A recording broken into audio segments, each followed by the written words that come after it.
The Gambit is the most important hole for the rest of the year. This video is part 2 of my 4-part series called The Ultimate Guide to the Gambit. You don't need to have watched that first one, it was really just about VXP weekend. Now jumping immediately into this is the level 316 VXP target. The first day it came out, I'm going to be talking through a bunch of the different things in this target, what's important, the damage types of all these turrets here, and covering a few things that Kixeye did not on their strategy guide. A quick background on here is that this is that second part out of 5. I'm going to go through a bunch more stuff, one video every single day, and is based on the FM target. The targets are going to get harder, and there's going to be a few things which I'll talk about there in the roadmap of what to expect, when to expect it. And Kixeye has their own strategy guide you are welcome to go read. I have verified some of their information with mine. Theirs is correct, but is partially incomplete, which is why I'm making this video. Of course, I am very happy that they made the strategy guide and have it released. I think that's a great thing. I'm just going to be going through a few different things and showing some stuff in action because that really is just much more fun.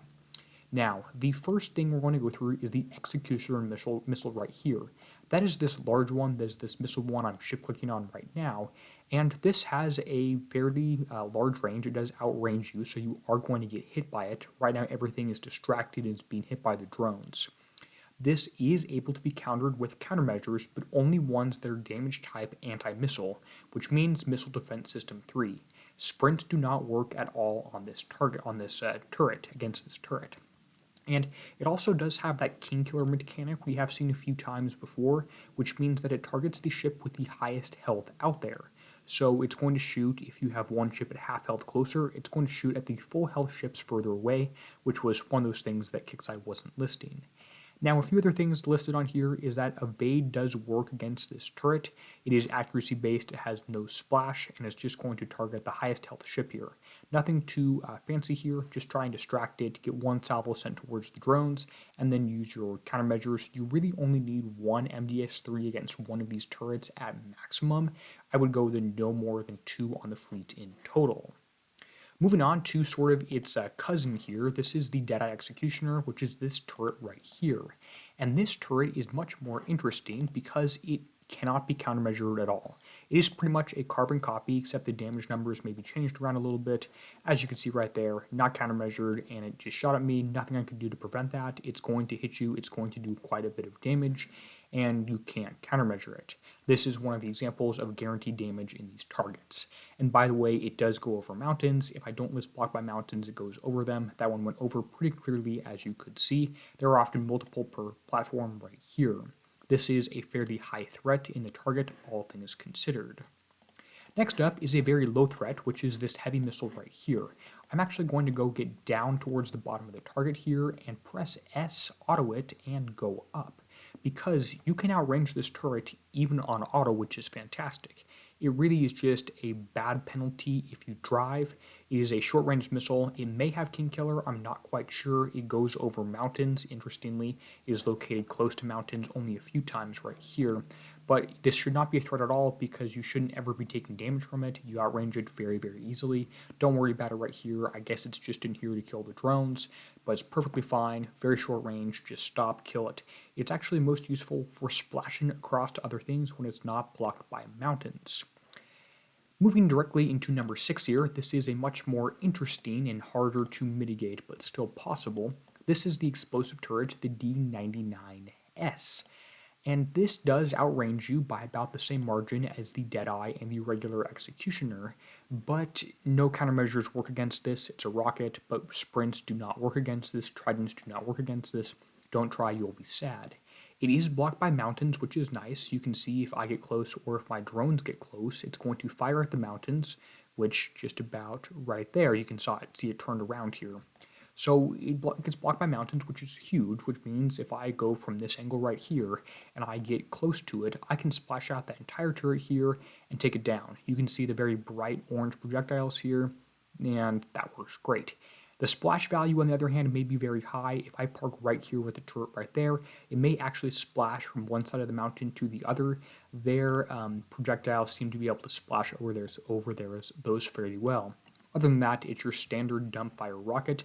Nothing too much to worry about. Just try and make sure you don't send a fleet of drones right through this channel gap and immediately rush and get hit by the rockets on the back end, because you'll be pretty sad. If if I were to follow these drones directly in here and get hit by like 6 or 8 projectiles right after they go through, that'd be pretty rough. Really, the only way to mitigate damage against this one is to stay moving, stay at max range, and to splash it with something else, but that's not always possible, like this situation right here. If I try and kill this guy, let's try and make sure we're not directly following our drones. It's going to do some damage, it's going to hit me like you saw right there before I can manage to kill it. So nothing too much to worry about, but these damage numbers do add up. Now, number 7 is much more interesting if you try and break the target, which I did a little bit earlier today, and that is this Bombard right here. This does have countermeasures. It is a standard countermeasure. Why we have anti-mortars in a mortar target is beyond me. I couldn't tell you. Now, the interesting thing is that this is supposed to fire at UAVs, but when I tested, it's not actually taking any of them down, even though it is firing. I would expect that to get fixed because currently, Swallowtails can actually do at least the exterior of the target here, which is pretty interesting. Really should have no effect on your Gambit here whatsoever, other than slowing you down slightly. As you can see, it doesn't really hamper you too much. I can still hit the turret next to it pretty fine, and I'm actually going to focus and target this main turret right here, and it's going to go down fairly easily, although you will see it does take a little while longer to kill possibly. I can't really tell. That's nothing too exciting. Now, the 8th turret here is the Mortar. The Mortar is pretty interesting because it has a very long range. It is one of the longest ranges in the entire target, and it does fire at your drones too, as you can see, which means you need to be sure not to follow directly behind them if you don't have anti-mortars. But anti-mortars are fairly effective in taking it out. As you can see on my MDS-3 ship, my countermeasure ship, I have 3 Gales, and I'm doing great at shooting down all the projectiles here from that one, although I do still plan to go up to 4 because Kixeye is going to throw more in there eventually, as I'm sure we've all figured out. Projectile speed is fairly high on this mortar, so you do want to make sure you're considering that when you're going over your builds, because that is important. Now note that Gale 4s are the recommended solution to this because anti-explosive damage type fires at this. Now, the 8th version right here is this Icebreaker. This Icebreaker right here is pretty interesting because it cannot shoot over mountains. It's a standard rocket ship, so it's going to do standard rocket things. As you can see, though, my health is dropping when the projectiles were landing on me by the mountains because it splashes through the mountains, which is really, really frustrating. Why Kixeye has it like this, I don't know. You can't really use the mountains to defend against it. If it hits right here and splashes over, you can see especially my drone health is dropping when those projectiles were firing. Other than that, which I would hope that they reduce that and get that fixed, it is a fairly high damage. It is a very high health ship in this target. It's going to hurt and it's going to do a lot of it unless you can counter that with your driving, which, again, this is the Forsaken mission, so you don't want to do. Standard dumbfire turret, it can be patrolling or stationary as you see in this target, and is theoretically blocked by mountains, although it does get splashed through that. My recommended technique for taking it out is going to be something like this, where you use this one singular mountain, staying pretty far away from it to block that, and then get closer to it when it moves across that angle, pretty much like I'm doing right here, so you can get close, fire a few shots at it, and it is hitting far away from you, you're far away from the mountain.